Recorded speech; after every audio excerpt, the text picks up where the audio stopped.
Assalamualaikum warahmatullahi wabarakatuh. Hai Alaniar semua, Semoga selalu dalam lindungan Allah Subhanahu wa Ta'ala. 603 Masehi, tepatnya 7 tahun sebelum diutus kerasulan, Khadijah Al-Kubra, istri kesayangan Nabi Muhammad SAW, melahirkan seorang putri yang sangat cantik bernama Ruqayyah.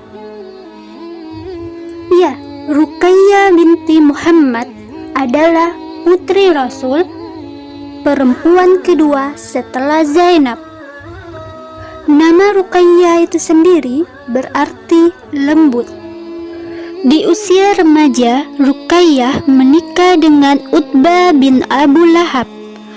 Khadijah tidak begitu restu karena ibu lelaki itu, Ummu Jamil binti Harb, memiliki perangai yang buruk. Apalagi suaminya, Abu Lahab, sering menghina dan menyulitkan Nabi. Tetapi pernikahan Utbah dan Ruqayyah tidak jadi. Hanya sesaat, Utbah langsung menceraikan Ruqayyah. Hal ini dikarenakan ancaman ayah Utbah sendiri, yaitu Abu Lahab, karena dia kesal dengan turunnya ayat tentang dirinya, yaitu surah Al-Lahab.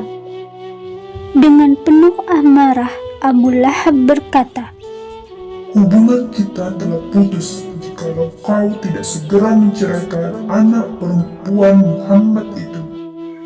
Kemudian Ruqayyah pun kembali ke rumah ayahnya, Rasulullah SAW. Kemudian waktu bergulir dan hari berganti.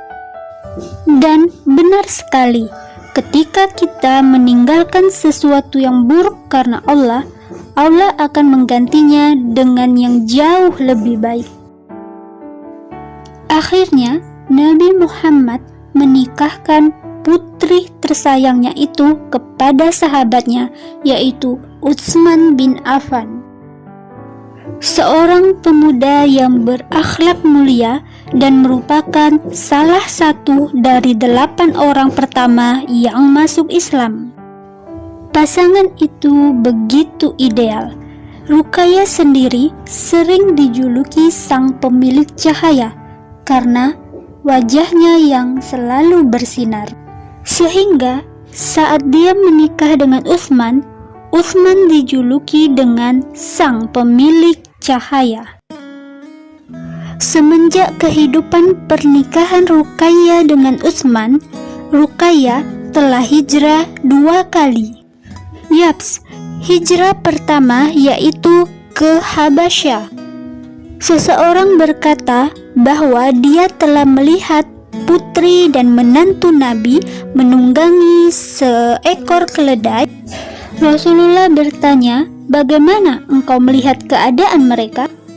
Ia berkata dia melihat Utsman menuntun keledai dan di atasnya adalah Ruqayyah. Sampai di tujuan hijrah yaitu negeri Habasyah, mereka disambut oleh raja setempat dengan sangat baik. Mereka menetap di sana dan Ruqayyah melahirkan seorang anak laki-laki bernama Abdullah bin Utsman.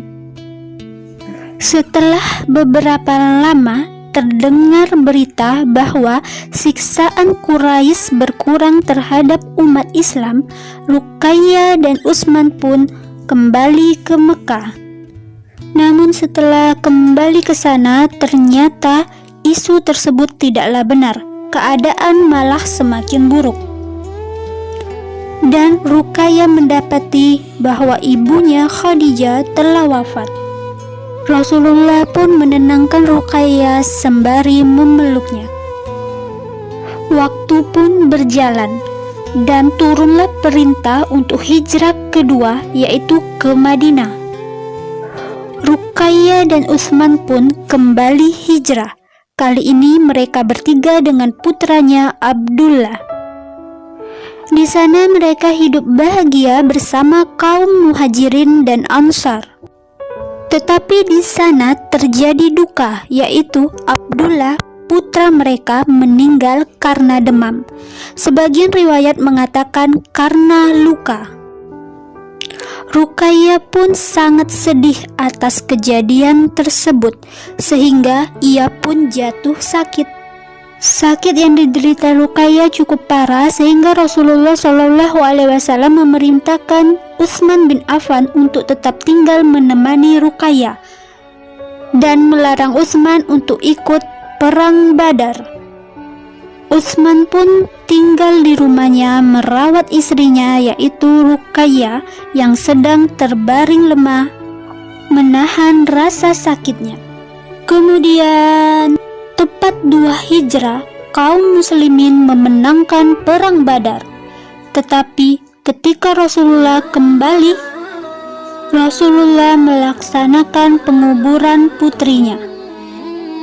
Suasana pemakaman itu terlihat sangat menyedihkan. Fatimah, sang adik, berada di samping kubur kakaknya meneteskan air mata. Kemudian Rasulullah mengelap air mata Fatimah dengan jubahnya. Umar bin Khattab melihat para wanita menangis. Kemudian dia ingin mengambil cambuk untuk menghentikan tangisan mereka. Namun Rasulullah melarang Umar, dan Rasulullah berkata bahwa yang datang dari tangan dan lidah adalah buruk, tetapi yang datang dari mata dan hati adalah baik. Karena memang tidak mengapa jikalau kita meneteskan air mata ketika kita sedang sedih. Yang dilarang itu sesuatu yang berlebihan seperti menangis meratap-ratap. Ya, itulah perjalanan sang pemilik cahaya, Ruqayyah binti Muhammad, di usia 21 tahun. Sumber yang lain mengatakan 22 tahun. Cukup sekian untuk video kali ini. Semoga manfaat dan menambah wawasan kita. Wassalamualaikum warahmatullahi wabarakatuh.